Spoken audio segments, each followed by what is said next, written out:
रुचि जब खड़ी थी तो ऐसे लग रहा था जैसे बांसुरी बज रही है। अब मैं जिस कवि को बुलाना चाहता हूं उसको देख के आपको ऐसा लगेगा जैसे बांसुड़ा बज रहा है। अद्भुत कवि ऐसा। रुचि जब खड़ी थी तो ऐसे लग रहा जैसे आंगन में तुलसी खड़ी है। अब मैं जिस कवि को बुला रहा हूं उसको देख के ऐसे लगेगा जैसे आंगन में अंडूका खड़ा हो गया। बहुत जोरदार तालियों से भाई संजय पांडे को आमंत्रित करें। एक मंगल पांडे थे, एक संजय पांडे हैं। जोरदार तालियां। तेरी दूर दूर तक गवाही ना जाती, तेरी दूर दूर तक गवाही ना जाती, शब्द लिखने को काम स्याही ना आती। तेरी दूर दूर तक गवाही ना जाती, शब्द लिखने को काम स्याही ना आती। रुचि, तेरी रुचि धरी रहती एक कोने में, अगर तुम गांव में ब्याही ना जाती। भाई बहुत बढ़िया पंडित जी महाराज। बोले वो रुचि जी कविता पढ़ रही थी, ऐसे लग रहा जैसे तुलसी जी हो, और संजय पांडे भारत को खड़ा करके ऐसे अंगूठा आया। मैं तो खुद ही स्वीकार कर रहा हूं कुमार विश्वास जी, हम में फर्क है, रुचि जी में क्या फर्क है। मैं हूं चौकोर चमीटा, मैं तो हूं चौको, सुनना मंजिला ना मस्ती में, मैं आपके बीच का आइटम हूं। ये बात कहना बीच वाला आइटम हूं। मैं तो हूं चौकोर चमीटा, मैं तो हूँ चौकोर चमीटा, वो सीधी संसी लगती है। मैं तो हूँ ढोल नगाड़ा, वो मीठी बंसी लगती है। हमें और रुचि चतुर्वेदी में फर्क सिर्फ इतना, मैं हूँ पुराना 1000 का नोट, वो नई करेंसी लगती है। तो खुद मार रहा हूँ। बहुत बढ़िया संजय भाई। कविता, चूंकि महावीर जयंती का कार्यक्रम है और ये मंच बड़ा धार्मिक मंच है और मुझे कोई परवाह नहीं, जितने लोग बैठे यहाँ पर सब सम्मानीय हैं। मैं तो अपने भाग्य को जगाने आया हूँ। प्रदीप भैया जी बार बार गणेश जी कह रहे, गणेश जी संजय पांडे, गणेश जी सुनो आप, कुमार जी मैं तो देखता हूँ वो कहने का प्रयास करता हूँ, माँ पंक्तियां दे देती है। आज एटा में आकर, आज हमने जैसे एटा में किए प्रवेश हैं, आज जैसे ही हमने एटा में किए प्रवेश, हमें देखना और प्रदीप गुड्डू भैया जी को देखना। गणेश जी मुझे कहा जा रहा है, आज जैसे ही एटा में हुए हमारे प्रवेश हैं, पंक्ति सुनो। आज मैंने कहा मैं आपके बीच का आइटम हूं। आज एटा में जैसे ही हमारे हुए प्रवेश हैं, सच मानो दूर हुए क्लेश हैं। हम में गुड्डू भैया में बस एक ही नजाकत है, हम छोटे वाले में बड़े गणेश हैं। देखिए ये मैं कह रहा था, इतने लोग बैठे हैं, मेरे लिए सब सम्मानीय हैं। मैं तो भाग्य जगाने आया हूँ। कमलेश बसंत जी बड़े प्रसिद्ध कवि बैठे हैं जो देश के बाहर भी गए हैं। मैं भाग्य जगाने इसलिए आया हूँ, सुबह मुझे गुरु चरणों में कविता पाठ करने का अवसर मिला। आज श्री जी के चरण है इस समय, मेरे लिए तो करोड़ों लोग बैठे हुए यहाँ पर। तो कविता शुरू करूं मैं अपनी, इससे पहले है काम मेरा। कवि का धर्म निभाता हूं। जिस प्रसंग को लेकर, जिस मर्यादा के लिए कार्यक्रम आयोजित किया जा रहा है, कविता शुरू करूं मैं अपनी, इससे पहले है काम मेरा। कविता शुरू करूं मैं अपनी, इससे पहले है काम मेरा। सिद्धों अरिहंतों उपाध्यायों आचार्यों को है प्रणाम मेरा। सिद्धों अरिहंतों, हाथ तो आप खोलना साहब, तो अगली पंक्ति पर, सिद्धों अरिहंतों उपाध्यायों आचार्यों को है प्रणाम मेरा। तन करो समर्पित धर्म में तो मन पवित्र हो जाता है। तन करो समर्पित धर्म में तो मन पवित्र हो जाता है। इन सबको प्रणाम करने से नमोकार मंत्र हो जाता है। जिंदाबाद। और एक जयकारा लगवाना चाहता हूँ साहब, एक जयकारा। जिनके मंदिर में आनंद और सुखों का अनुभव है, मैं उसी विषय पे आ जाऊंगा, पर मैं अपनी वाणी सूत्र कर लूं। जिनके मंदिर में आनंद और सुखों का अनुभव है, जिनके चरणों में अर्पित दुनिया का सारा वैभव है, जो त्याग तपस्या के बल पर जीते धरती और अंबर हैं, जो जैन धर्म की महिमा में कहलाए तीर्थंकर हैं, जो जैन धर्म की महिमा में कहलाए तीर्थंकर हैं, तो जिनके दर्शन कर भौतिकमयी सभी दुखों का क्षय हो गए। एक बार सब मिलकर बोलो, भगवान महावीर स्वामी की, भगवान पारसनाथ की। और मन की ओर एक पंक्ति बिना किसी भूमिका के। आज महावीर जयंती है, कल महावीर जयंती मनाई गई। सुनना बसंत जी, मंच सुने, आप सब सुने, माता बहने सुने, बिना किसी भूमिका के 8-10 पंक्तियां। एक चरवाहा अपनी गैया रोज चराने जाता था। जहां मैं जा नहीं पाया, वर्षों से मेरी अभिलाषा है मैं उस तीर्थ स्थल पर जाऊं। पंक्तियां मेरी वर्षों से हैं, आप सबके बीच पढ़ता हूं। एक चरवाहा, सब जानते इस घटना को, एक चरवाहा अपनी गैया रोज चराने जाता था और लौटते वक्त जंगल से सूखी लकड़ी लाता था। वह गैया टीले पर चढ़कर एक जगह रुक जाती थी और अपने स्तन से यूं ही टप टप दूध गिराती थी, और अपने स्तन से यूं ही टप टप दूध गिराती थी। बिना दुहे दूध निकलना चरवाहा समझ नहीं पाया। श्री प्रभु की श्री कृपा को हरगिज जान नहीं पाया। एक दिन बीता, दूसरे दिन भी गैया ने ये खेल किया, या यूं समझो उस कामदेव ने चमत्कार से मेल किया। एक दिन बीता, दो दिन बीते, धीरे धीरे फैल गया यह समाचार। हो गए लोग इकट्ठे, देखे क्या यह चमत्कार। वह गैया टीले पर चढ़कर टप टप दूध गिराती थी, नीचे श्री जी की प्रतिमा मंद मंद मुस्कुराती थी। नीचे श्री जी की नीचे श्री जी की प्रतिमा मंद मंद मुस्कुराती थी। पर वेद मंत्र से, अब हाथ खोलना साहब, पर वेद मंत्र से हुई खुदाई, पर वेद मंत्र से हुई खुदाई उस ऊंचे पाषाण की, और वहां से प्रतिमा निकली महावीर भगवान की। और भाई क्या बात है, वाह। और वहां से प्रतिमा निकली महावीर। गणेश जी गणेश जी गणेश जी, वो बसंत जी तो कह रहे थे 4x4 का आइटम है। अब सुनना पंक्तियां, सुनो साहब।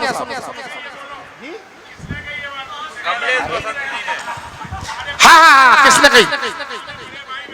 अच्छा, नहीं, एक बात और है, एक बात और, मैं कुमार जी के सम्मान में 2 पंक्तियां पढ़ दूं। सुनना मंच, जब माइक पर मेरी कविता पढ़ने की आई बारी है गुड्डू भैया, जब मंच पर कविता पढ़ने की आई मेरी बारी है, संचालक बोला सावधान वजन भारी है। सावधान बोला संचालक, बोला सावधान वजन भारी है। अरे हमारी शानदार जानदार कटकाटी पर टिप्पणी करने वाले सुन, यदि मैं गणेश तू गणेश की सवारी है। ये सवारी ने कहा, किसी और ने नहीं कहा। अब बसंत जी कह रहे 4x4 का आइटम। सुनना साहब, इस बार इम्तिहान में पास सभी कीड़े मकोड़े हो गए। इस बार इम्तिहान में पास सभी कीड़े मकोड़े हो गए। अरे तेल के दाम क्या बड़े महंगे पकोड़े हो गए। इस बार 4x4 का ढांचा, सुनना साहब, इस बार इम्तिहान में पास सभी कीड़े मकोड़े हो गए। अरे तेल के दाम क्या बड़े महंगे पकोड़े हो गए। हमारे 4x4 के ढांचे को देखकर मतसो यारो, यदि हम लंबे नहीं हो पाए तो चौड़े हो गए। सही कह रहे गणेश जी। गुड्डू भैया, पर्यूषण पर्व के आसपास गणेश महोत्सव होता है। मैं उस दौरान महाराष्ट्र की यात्रा पर था। जिस होटल में ठहरा हुआ था, 10-12 लोग कमेटी बनाकर मेरे पास आ गए। बोले भारत जी, इस बार इस मोहल्ले में नया गणेश महोत्सव मनाना है। मैंने कहा मनाओ, मेरी ओर से 501 रुपया शुभकामना। नहीं, मैंने कहा 500 रुपए कम हो तो 1100 रुपए शुभकामना, गणेश महोत्सव मनाओ। नहीं, मैंने कहा 1100 रुपए भी कम हो तो 2101 रुपए का चंदा, ढेर सारी शुभकामनाएं, गणेश महोत्सव धूमधाम से मनाओ।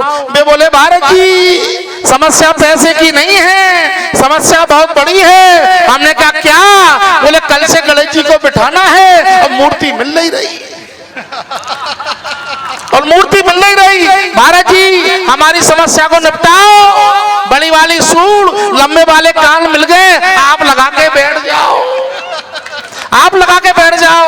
अब आप जानते हैं मान भाव, उस समय लाइट के कितने खतरनाक काले काले कीड़े आते हैं, और लोग हमें गणेश बनाने के लिए हमारे सामने प्रस्ताव लाते हैं। हमने कहा ठीक है, हम तुम्हारी बात मान जाएं, मगर ध्यान रखना हमारा वजन है भारी। हम गणेश बन गए तो कौन बनेगा हमारी सवारी। अगर अब सूल साहब थोड़ी बनेंगे। वो कह रहे, वो आदरणीय पवन आगरी आए, बोले वो विदेश यात्रा में गए तो इनको देख करके अग्नेश बोला कि भारत में भूखमरी है, और हमें देख करके बोला भूखमरी क्यों है। पवन आगरी साहब, मैं इस टिप्पणी से आत्मग्लानि से भर गया कि मेरे कारण मेरे देश में गरीबी भूखमरी।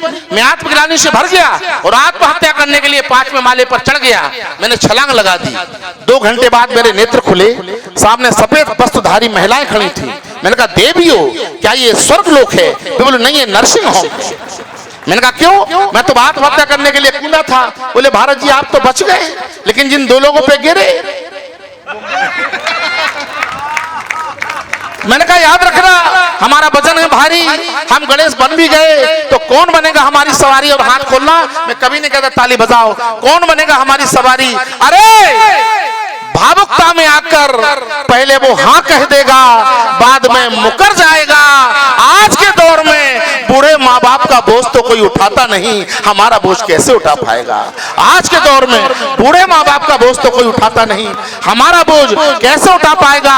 अरे लोग भगवान पर तो करते नहीं विश्वास, हम पर कैसे करेंगे विश्वास? एक जमाना था जब धर्म था, कर्म था, मानवतावादी मर्म था, और आज धर्म की आड़ में अधर्म नचाए जाते हैं, अश्लील गाने सरेआम सुनाए जाते हैं, अश्लील गाने सरेआम सुनाए जाते हैं। तब मैं कहता हूं आओ इस पवित्र मन से हम लोग करें संकल्प, मिटा देंगे देश की गरीबी भुखमरी, भ्रष्ट आचरण करने वालों की कर देंगे किरकरी, गया हुआ धन वापस लाएंगे, फिर से अपने देश को सोने की चिड़िया बनाएंगे। अरे अरे हम अपने स्वाभिमान पर आँच आने नहीं देंगे, बूढ़े माँ बाप किसी के भी हो वृद्धाश्रम जाने नहीं देंगे, वृद्धाश्रम जाने नहीं देंगे, वृद्धाश्रम जाने नहीं देंगे, हम अपनी कौमों को बटने नहीं देंगे। कुछ भी हो जाए पर गाय को कटने नहीं देंगे, कुछ भी हो जाए पर गाय को कटने नहीं देंगे। हम ये संकल्प करेंगे, हम ये संकल्प करेंगे, जिंदाबाद रखेंगे अपना स्वाभिमान, बचाएंगे अपने बहन बेटियों का स्वाभिमान। मेरे भाई जिस दिन इन संकल्पों को करके दिखाना, उस दिन किसी गली मोहल्ले में नहीं, दिल्ली के लाल किले पर गणेश महोत्सव मनाना, दिल्ली के लाल किले पर। और अंतिम बात करके अपना स्थान ग्रहण करना चाहता हूं, साहब हंसना बहुत जरूरी है। बड़े बड़े विद्वानों ने यह कहा कि आप हंसते रहोगे तो आपको कोई रोग नहीं होगा। जब 2008 में लाफ्टर शो करके आया तो हमारे गांव के लोगों ने हमसे कहा बड़ी जोकरी की वहां पर, तो मुझे एक बात याद आई, सुने मन सुने, आप सब सुने। एक आदमी पहुंचा डॉक्टर के पास, बोले डॉक्टर साहब कई वर्ष हो गए मैं हंसा नहीं हूं, मेरा इलाज कर दीजिए, मैं हंसना चाहता हूं। डॉक्टर ने 3 दिन की दवा दी, बोले से खाना हंसी आ जाएगी, हंसी नहीं आई। 7 दिन की दवा दी, हंसी नहीं आई। 15 दिन की दवा दी, हंसी नहीं आई। महीने भर की दवा दी, हंसी नहीं आई। डॉक्टर बोला रे मरीज, मैं जो कुछ भी जानता था सारा प्रयोग तेरे ऊपर कर दिया, मेरे ऊपर जो भी दवा थी सब तुझे खिला दी, दवा काम नहीं कर रही है। तू एक काम कर, इस शहर में एक सर्कस लगा हुआ है, उसमें एक जोकर है, तू सर्कस देखने के लिए जा, वो जोकर बहुत हंसाता है। तो साहब उस मरीज की आंखों में आंसू आ गए, बोले डॉक्टर साहब उस सर्कस का जोकर मैं ही हूं। तो क्या क्या जलवे दिखाता है जोकर, बात पर बात बनाता है जोकर। कलेजा देखना तो जोकरों का देखो, खुद रो रो के औरों को हंसाता है जोकर।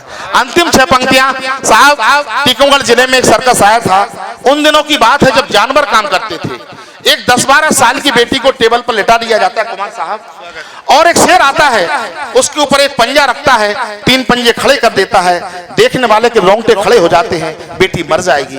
लेकिन सर्कस में काम करने वाले लोग इतने गरीब होते हैं, इतने गरीब होते हैं, हमें लगता है कि वे मौत का खेल खेल रहे हैं, लेकिन वे पेट का खेल खेलते हैं।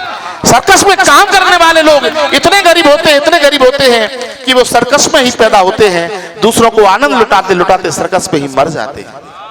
मुझे 2 पंक्तियां याद आती किसी कवि की, किसी ने कहा था कि भाई साहब हम भी वर्ष में परिवार सहित एक दिन छक्कर पूड़ियां खाते हैं। सुनना पवन जी, हम भी वर्ष में एक दिन परिवार सहित छक्कर पूड़ियां खाते हैं, जब दीपावली की रात घर के बाहर जल रहे दियों में से तेल निकाल लाते हैं।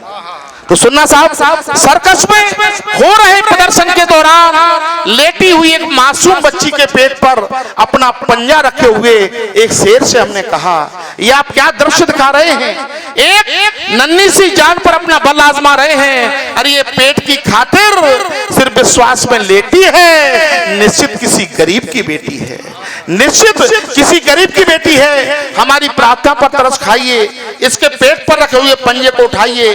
तो सिंगराज गुर्राने लगे, हमें साधारण शब्दों में समझाने लगे, बोले कविराज हम इतने निष्ठुर नहीं हैं जो किसी बेबस जान पर प्रयोग अपना बल कर दें।